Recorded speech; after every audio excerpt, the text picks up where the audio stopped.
কৃষ্ণকমল লস্কর মঙ্গই খড়গসা বরক আরকিনগর আমত্রেও বিনি জাগা সেগে নাজাক মানে কি ফিলিম মানমানতুয়ে ককথুমনাই রকনি পান্ডা খ্লাই শাকা আরকিনগর লালমাটিয়া আমচাইনি কৃষ্ণকমল লস্কর মঙ্গই খড়গসা বরক হাবাংনি বেবাক নাংমানি ডকুমেন্টস তংফানো বিনি জাগা খাকসা সেই না জাগা হাস শেকনাই এবা সামংসিত্রা তাংনাই নারায়ণ চক্রবর্তী বাই আবনি উলো কৃষ্ণকমল লস্কর ন মুং হামিয়া খাইনা নিব ত্রাইতক জাখা ফিয়াবা দরবানকো থাঙ্গই কেরং রাইদাতে খে কপ্লাই ওংখা কৃষ্ণকমল লস্কর বিনি জাগানি বেবাক নাংমানি ডকুমেন্টস রকন তুই ককথুমনে রকনি পান্ডা খাই ফুনুকা তাই আরকিনগরনি সমশিত্রা খাইনাই নব লুকুনি বসকাঙ্গ ফুলাং ফুলাং খে ইয়াশি সুরেই ফুনুগুরিখা আরকিনগর খয়েরপুর বিধানসভা গত কিছুদিন যাবৎ আমি লক্ষ্য করছি যে কিছু লোক প্রিন্ট মিডিয়া এবং ইলেকট্রনিক মিডিয়াতে আমার সম্বন্ধে ভুল তথ্য দিয়ে কিছু তথ্য পরিবেশন করছে, তার আমি তীব্র প্রতিবাদ জানাই। কারণ এলাকাতে আমি সম্মানের সহিত বাস করি, দীর্ঘদিন আমি এখানে বিশেষ করে খয়েরপুরের বণিকগঞ্জ অঞ্চলে বিরোধী হিসেবে দল করেছি। 2016 সালের বিজেপির আদর্শে অনুপ্রাণিত হয়ে বিজেপিতে আমি সাধারণ কার্যকর্তা হিসেবে অংশগ্রহণ করি। কিন্তু আমি মিডিয়াকে অত্যন্ত সম্মান জানাই।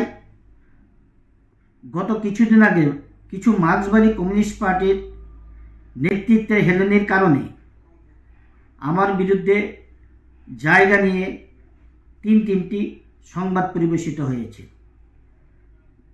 ভুল তথ্য দিয়েছে, আমি সেইগুলি প্রতিবাদ জানাই।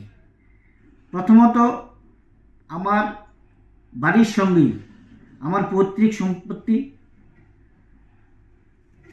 সেই সম্পত্তির মালিক আমার পিতা, ওয়ারিশ সূত্রে আমি মালিক হয়েছি। এটা আমার দলিল, বৈধ দলিল, এটা আমার পর্চা। এখানকারই নারায়ণ চক্রবর্তী, পিতা শান্তিভূষণ চক্রবর্তী স্বর্গীয়, উনি দীর্ঘ 25 বছর মার্ক্সবাদী কমিউনিস্ট পার্টির নেতৃত্বে ছিলেন। এলাকাতে একটা বিশেষ করে তহসিলে পিউনের চাকরি করতেন। 12 কানি জায়গা নিজের নামে করিয়ে নিয়েছেন, 7 কানি জায়গা ভুয়ো দলিল দিয়ে বিক্রি করে দিয়েছেন। এমনকি 1995 সালে আমার 10 কানি জায়গা জোর করে ভুল তথ্য দিয়ে জরিপ করিয়ে নিয়েছেন।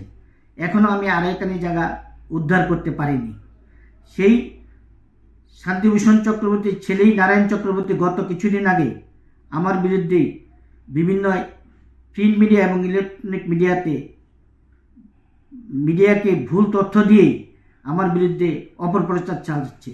সরকারকে কালিমালিপ্ত করার জন্য এরকম প্রয়াস নিয়েছে। বিশেষ করে আমার এলাকার শ্রদ্ধেয় বিধায়ক মহাশয়কেও ছবি দিয়ে পর্যন্ত অপপ্রচার করার চেষ্টা করছে। 2 নম্বর, আমার একটি রাজারবান 4 একর জায়গা আমি 2022 সালে সেটা ক্রয় করেছিলাম, খালি জায়গা ছিল। আমি যখন ইদানিং ডিমার্কেশন করতে যাই তখন দেখা যায় একটা কোণেতে 3টি পরিবার বসে আছে। আমি মৌখিকভাবে তাদের কাছে আবেদন করি যে আপনাদের ভয়ের কিছু নেই, উচ্ছেদ করব না, গরিব মানুষ, কিন্তু আপনারা আমার সঙ্গে কোপারেশন করুন। ওগুলি তাদের কাছে কোনো রকম বৈধ কাগজপত্র নেই। আমার কাছে এই যে বৈধ দলিল, রাজারবান্ধের বৈধ দলিল এবং বৈধ পর্চা আছে। সেখানে ইন্দ্রমোহন সরকার, পিতা বিপিন চন্দ্র সরকার, বিমল সরকার, পিতা নীলমোহন সরকার এবং চন্দ্রমোহন সরকার, যিনি সিপিএমের মেম্বার ছিলেন, একটা প্রয়াস চালিয়েছে আমার জায়গাতে নাকি ওরা দীর্ঘদিন ধরে বাস করে। কিন্তু আমি তাদেরকে বলেছি যে আমি তো এটা ক্রয় করে কিনেছি, আমার কাছে বৈধ কাগজপত্র আছে, যদি আপনাদের কাছে কোনো কাগজ থাকে আপনারা সেগুলি সাবমিট করুন। কিন্তু কোথাও এসডিএম, তহসিল, ডিএম কোথাও তারা এই প্রপার ডকুমেন্টস সাবমিট করতে পারেনি। কিন্তু ভুল তথ্য পরিবেশন করে আমাকে একটা চক্রান্তের শিকারের জন্য এরকম অপপ্রয়াস চালিয়েছে, তার আমি ধিক্কার এবং প্রতিবাদ জানাই। গতকালকে আমি একটা ইনজাংশন জারি কেস আমার পক্ষে গিয়েছে।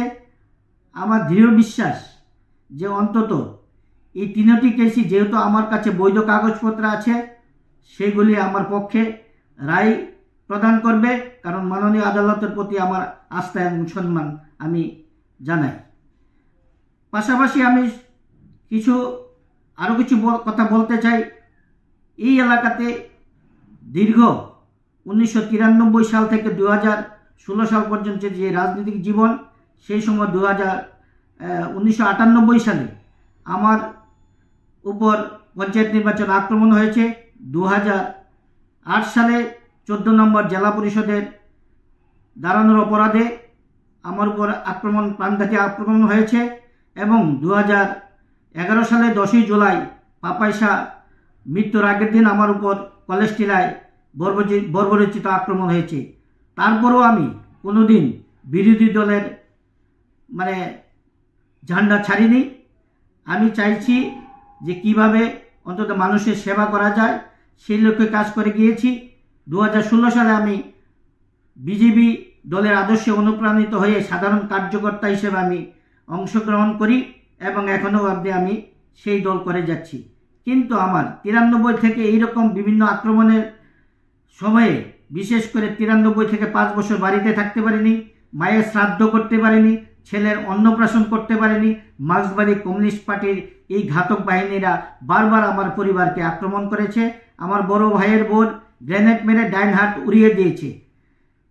আর অনেক ঘটনা এই বিধানসভার মানুষের সাক্ষী রয়েছেন, অনেকেই জানেন, জিজ্ঞাসা করলে। আমি চাই মানুষের বিরুদ্ধে এইরকম ভুল তথ্য দিয়ে মানুষের সম্মান কালিমালিপ্ত করার প্রয়াস যেন আগামী দিনে না হয়, তার আমি দীর্ঘ প্রতিবাদ এবং ধিক্কার জানাই। আমি আবারও সমস্ত ইলেকট্রনিক এবং প্রিন্ট মিডিয়াকে করজোড়ে আবেদন করব যে অন্তত ভুল তথ্য পরিবেশন করে আমার বিরুদ্ধে যেন আর দ্বিতীয়বার এইরকম প্রয়াস না নেওয়া হয়, তার জন্য আবেদন জানাবো। পাশাপাশি আমি যে কথাগুলি বললাম, যে লোকগুলি আমার বিরুদ্ধে মার্ক্সবাদী কমিউনিস্ট পার্টির দীর্ঘদিনের সমর্থিত, তারা এখনও পুনরায় সরকারকে কালিমালিপ্ত করার জন্য যেই প্রয়াস নিয়েছে, তার আমি প্রতিবাদ এবং ধিক্কার জানিয়ে